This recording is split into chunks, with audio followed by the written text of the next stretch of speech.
Today is July 22nd, 2024. I got a lot of things swirling through my head regarding business, but even more than that, just life as a whole. A year ago today, this marks the 1 year anniversary of a life-changing accident on my dirt bike that became it started the landslide of me reevaluating my priorities in life.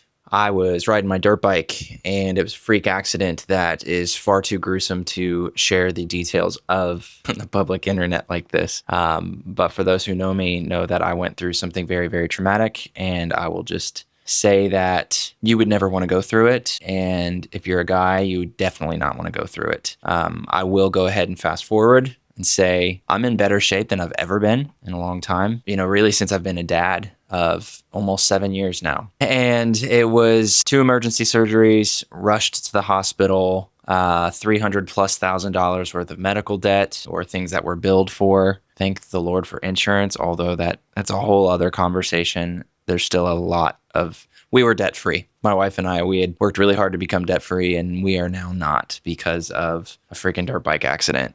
But I digress. I am healthier than ever with a new lease on life, a new perspective as to how I go about taking care of myself and the things that I do, the things that I don't participate in as much anymore, so on and so forth. And it's kind of interesting because sometimes you find yourselves having to hit rock bottom, like legit rock bottom. I mean, after 9 days in the hospital and I was finally able to make it home, I couldn't walk. I was basically on bed rest for 3 months, 3+ months, something like that. I couldn't bathe. My wife had to help me with literally everything. I couldn't tuck my kids in at night. I mean, I was useless. So my wife had to not only take care of me and continue to work, but take care of the kids with no help from her husband, and even little things like, Monday evenings is when we need to put the trash out by the curb. It made me feel useless and about this big when I could hear her gathering the trash and having to lug out the heavy trash bags. Of course, she can do that.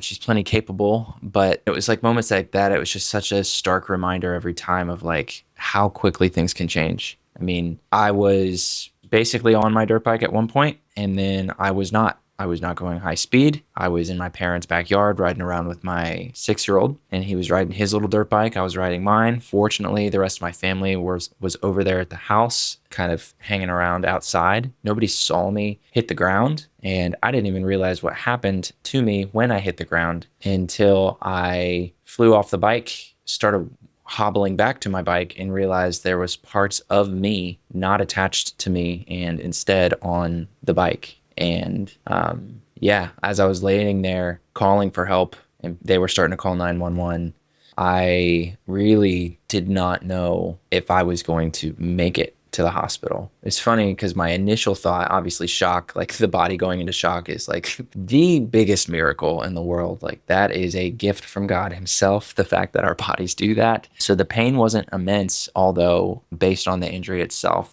it should have been. But the blood started kind of happening. And given the location of it, it's near a lot of major arteries in your body. And I was very, very scared there for a moment that this might be the end for me. And what a way to go out, kind of like just ashamed, frustrated, deeply mortified for the sake of what the loss of me not being around would do to everybody in my family.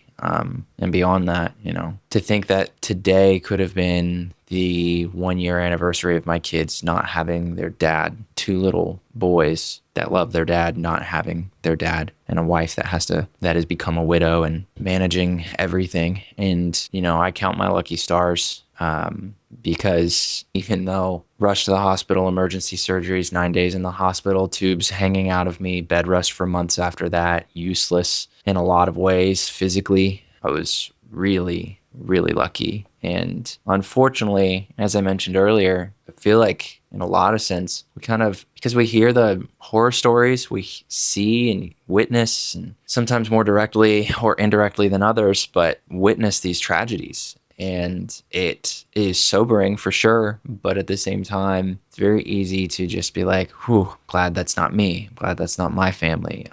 Close call, and you feel bad for whoever's going through it, of course. But there's also this piece of you that's like, so far I'm not part of that statistic. And I'll just cross my fingers that continues to be the case. And so with that being the case, it's very easy to suppress the depth and the gravity of what life-changing events can do to people and the people around them. And unfortunately, because we hear about stuff all the time, we kind of desensitize ourselves a little bit. You have to, or else it'd be very easy to be mopey and sad and depressed and be fixated on the scarier, uglier, uncertain rolling of the dice that life feels like sometimes. And so I guess my point is, unfortunately, it seems like we all have to have those come to Jesus moments in our life. And oftentimes it's more than once. And whether it's something injury related, loss of a loved one, a serious, it could be a relationship that's ripped apart, a divorce, an affair. I mean, we hear it, we see it, and a lot of us have experienced something within those categories at some point in our life. And yeah, I actually didn't turn this camera on to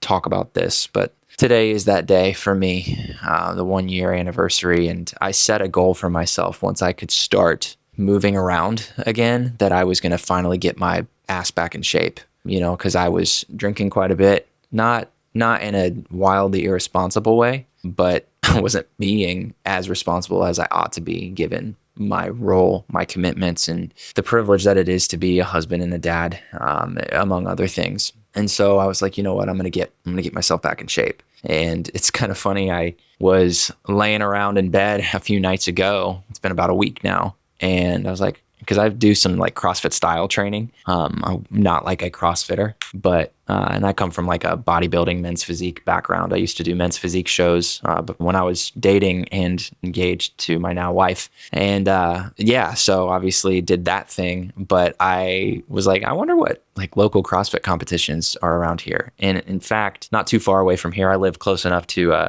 the Tampa, Florida area, that there is something called the Tampa Bay Games that is happening September 7th and 8th. And I've never done anything like that. And so I signed myself up on a whim from my phone laying in bed the other night for the intermediate class. So I've got a lot of work cut out for me, but I have been training really hard and feeling really good about my progress, and just feeling like this new lease on life, this sense of pride and control that I've not had for a while. And it's nice because within career, business, everything that I typically talk about on this channel, a lot of that stuff, those are not things that you fully control. You can influence the outcome. You can work really hard. You can stay consistent. You can try to get better at your craft, whatever that is, but you don't get to fully write the script of how it plays out. You can do your best to make a great YouTube video, but you don't get to decide how many people are going to watch it, how long they're going to watch it for, who's going to subscribe, and if they want to become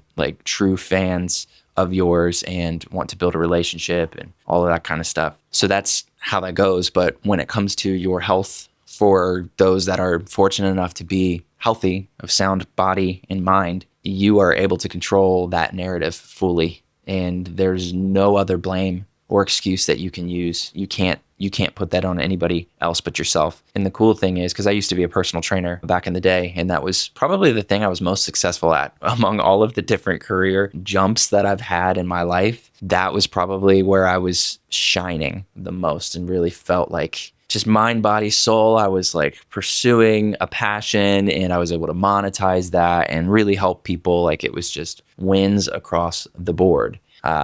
And so it's just good to kind of get back to that state. And so no matter where you're at, maybe you're kind of on the sidelines right now from something bad that you've been through, whether it's something physical and you're recovering and healing and reevaluating things, or that's happened to somebody close to you and you're having to put in overtime to pick up the slack. It could be these rock bottom moments, these who am I going to be from this point forward, because something will have to change. Those moments in our life can creep up on us out of nowhere. And there's pretty much anything that can be the trigger that sets that off for you. And for me, it was this horrific injury that I'm still dealing with. But fortunately, we're back. And like I said, I'm happy and healthy. And instead of feeling sad, I feel inspired. Instead of feeling angry, I feel fortunate. I have a level of gratitude that I couldn't have really brought myself to without hitting that rock bottom. So my encouragement to you is, as I've heard others that are way wiser than me say, it's a mantra for myself as well, is control the controllables. What are the things in your life that you do have full control of? It makes me think of the inputs versus outputs, especially from a business context too, or using the YouTube channel example. If you're trying to grow your channel, it's like you can control everything that you put in, and you can be as strategic as to how you do it to try to increase the chances of something being successful. And then that obviously all leads to the output of what you're able to do. But then past that, when you hit upload, seems like a silly example because I'm talking about like life-changing moments and horrific injuries and, all of that. And now I'm relating it to a YouTube channel. But like the fact is that this is a principle. This is a foundational truth of life that you can't escape or avoid. It applies in all areas of your life in just different ways. And those are the things that I like to focus on. The stuff that's like, this is a foundational truth. This is a principle that, if applied, understood, recognized, studied, and applied, works in all facets of your life, from your career to your relationships to your hobbies to whatever it may be. These are the things that lead to the best chances of living a great life and having an impact in a way that's meaningful on the others around you, to where the air that was gifted to your lungs for the time that you were on this earth was well used. And that's my big aim, is, especially now as a dad, is just the contribution towards their success. And that's all that matters to me. And along the way, being able to provide love, support, and opportunity to them in the way that I best can. And so, of course, that then you can zoom into like finances and your job and your career. And are you bringing home the bacon in a way that allows family vacations or happy Christmases, things under the tree, or, all of that kind of stuff. And if you're a dad or a provider for your household, you know exactly what I'm talking about. And that's been a wild game for me, being in this solopreneur, self-employed. I've got nothing to fall back on other than, the effort that I put in. And it goes back to, what are the things that you can control? How can you work in the most optimal way to increase the likelihood that the success that you crave, that you're desperate for, that you're feverishly fighting towards? How can you ensure that that's going to happen? Well, you can't ensure it other than not giving up and just trying to build one step at a time and looking for the blessings and the beauties in all of the micro moments, whether it's something that's an obviously easy thing to celebrate, if you land a new client or whatever it may be, or the ugliest moments. Like today could be a day of sadness and scary vibes, really, and just feeling like the phantom pains of like what I went through, like physically feeling it again in some sense. Or it can be a day of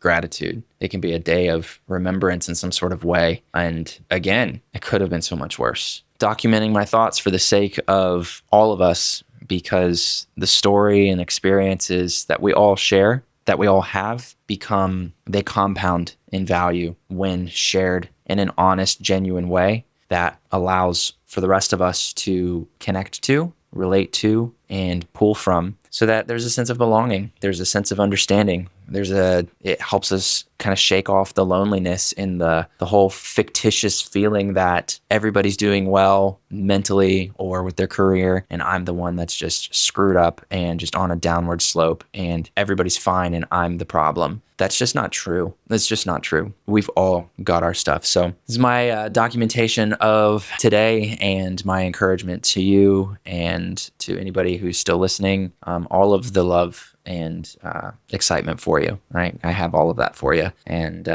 you got this. Keep your head up. Look for the blessings in life, and you'll start to realize there's way more around you than you ever once even could notice. It just takes a moment of shifting that perspective, and that can compound day over day over day over day to the point where you're living a life of so much gratitude and thankfulness that the anxiety goes away. The fears go away because you can't be anxious and grateful at the same time. It just doesn't work. Our brains can't do that. I think I read that it's actually scientifically proven. So focus on gratitude, thankfulness, and look for where you can improve in controlling the controllables within your scenario. And I wish you nothing but the best.